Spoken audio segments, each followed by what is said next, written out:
Hi there, this is Popo, I hope you're fine. Welcome back to the Matches Miniature series, where we cover some in real life matches games that happen on the real board against real people, actually the friends of a chess club. This game I'm going to show you has been played 1 week ago, and this is a very recent game because at that time a recent patch came up on Matches, releasing some new stuff, including new Tengus. And at that time, before, the Tengus were a very weak faction, and I didn't want to introduce them unless there would be something cool.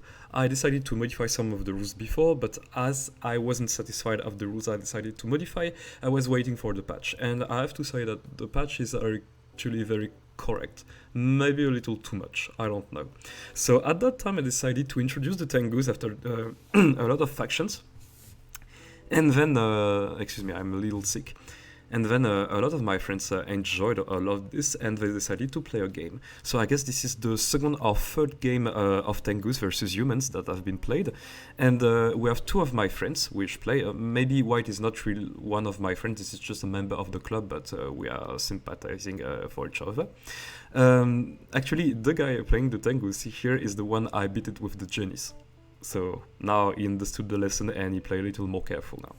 And with Black, we have a person which was never shot before on an episode, but later on you're going to see it very often because, I don't know, he never had some chance. He wants to play the Humans every time, and every time he just get crushed in few moves. So you're going to see.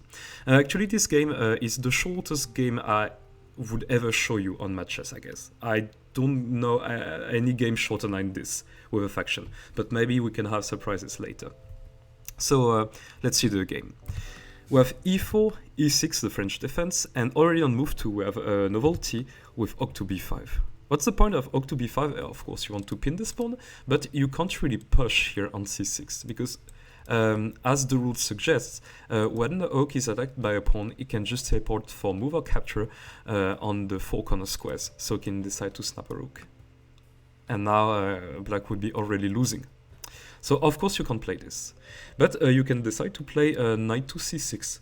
But maybe Black thought it was a little on the line, like you were thinking that you're going to play this. So of course Black went a lot of thinking to find some very cool stuff, and actually he came up with a very interesting move, which is queen to g5. Queen to g5 looks very interesting because you threat the Oak at the same time, and you threat to take on g2. And then you're going to say to the Tengus, stupid, you didn't understand how chess works, so you have to get back with the Oak here, and then I'm going to develop some of my pieces. But actually, not really, because you play against the Tengus. So we have crow to c3, completely ignoring the g2 pawn. But why? Because there's a new rule concerning the dojo. And now the dojo, when it's threatened by another piece, can jump passively like a knight. So we have dojo to g3. And already you see that something is smelling weird. So only move which would be forced, I guess, would be to put the queen on h2 on h1. Here, maybe the best is just to take on h2 because you would get a lot of squares just to escape. But this is not over because you have pawn to d4. And now White gets a very good advantage here in terms of development. Opening is ready to castle queenside and then launch a lot of things. And here with Black, you want to develop one of your pieces, of course, but what about the queen? The queen is not in a good position. For example, you want to play something like queen to h1, why not? But you have to pay attention, because at that time maybe the Kensei can go to g4, and then you just put the dojo to h3, and you will face some bad damage here. Okay, of course you can try to delay the stuff by pushing some of these pawns, but you're wasting some time, and you weaken your queen's kingside. You can also decide, for example, to go here on h6. The point is that is not that simple, because at some point you can get something like maybe Oak to e3 or Oak to g5, and then you have to put the queen on a very safe spot, for example this spot here, and then yeah, be careful because the crow can go back and you can push this. Like, the Tengus gets a lot of activity suddenly. And even if you think about the queen to h4, this is even worse because you would have the Oak to g5, and then your queen is forced to go back on h1, and then you can even get the king to f1 with the idea to put the dojo on h3, and then the queen would be completely trapped. So there is something to do with the queen here. So black thought of a pretty correct move, which is bishop to b4. What's the idea of bishop to b4? At some point you may be tempted to put the queen on h1, on h4, and then snap this lovely pawn on e4 while the crow is completely pinned. So that might be very interesting. But of course white doesn't allow it and play the very precise Kensei to f3 that cuts this square, defends this pawn, defends this crow just to maintain a correct structure. So very cool move. We have knight to f6, trying to get even more pressure here on the e4 pawn and maybe playing to castle, but you see that this is very complicated. I guess the point is that you want to castle and then push d4 and try to get some activity. I mean, this was the main, but this is not sufficient, because now we have crow to h3. And now you see that this begins to be very complicated, because this queen has no square at all.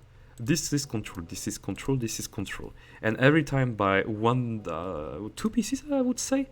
1, 2, maybe just one here, and 1, 2 there. So yeah, at the time, if you can add an attacker to this queen, this just lost. So I mean, something like this would be likely to happen. But the problem is that how you defend against this? That's pretty rare. If you want to push this, okay, you're just going to snap this and then hop, you go here. And at that time, okay, you want to challenge maybe even with the rook, but maybe there is some better way. At this point, you can even try to get here, and maybe try to slide the crow in a spot where you can thread the queen. Like, there are a lot of ways to win here on this position. And if you want, you can try to control some of this square, or even push here to try to control, and then push the dojo to g2. I don't know. There are a lot of ideas. So actually black decided to castle. And now we have the final move of the position. Rook to f4. And I guess you all guessed it, like you can't do anything. On the next turn, the dojo is going to slide up, for example, for check and win the queen. It's eventually gonna slide here to g1 and still thread the queen. Like, this is really hard to defend. And this is why, in this position on move 8, black just resigned the game, as there was nothing more to be done. Do you see this? With 8 moves, featuring some kind of missed tactics, your queen is completely, I don't know, suffocated in this kind of area, and you can't do anything. This happens so fast. And here you are so lost that the computer suggests to take with the knight on e4. This doesn't do anything. So yeah. So actually this is a very short game. I hope you liked it. This is not as spectacular as the previous game, but I thought it was very important to show this kind of game, because this is always interesting to discover a lot of stuff. So we're going to see each other for maybe a slightly longer game, and I see you next time. See you then. Bye.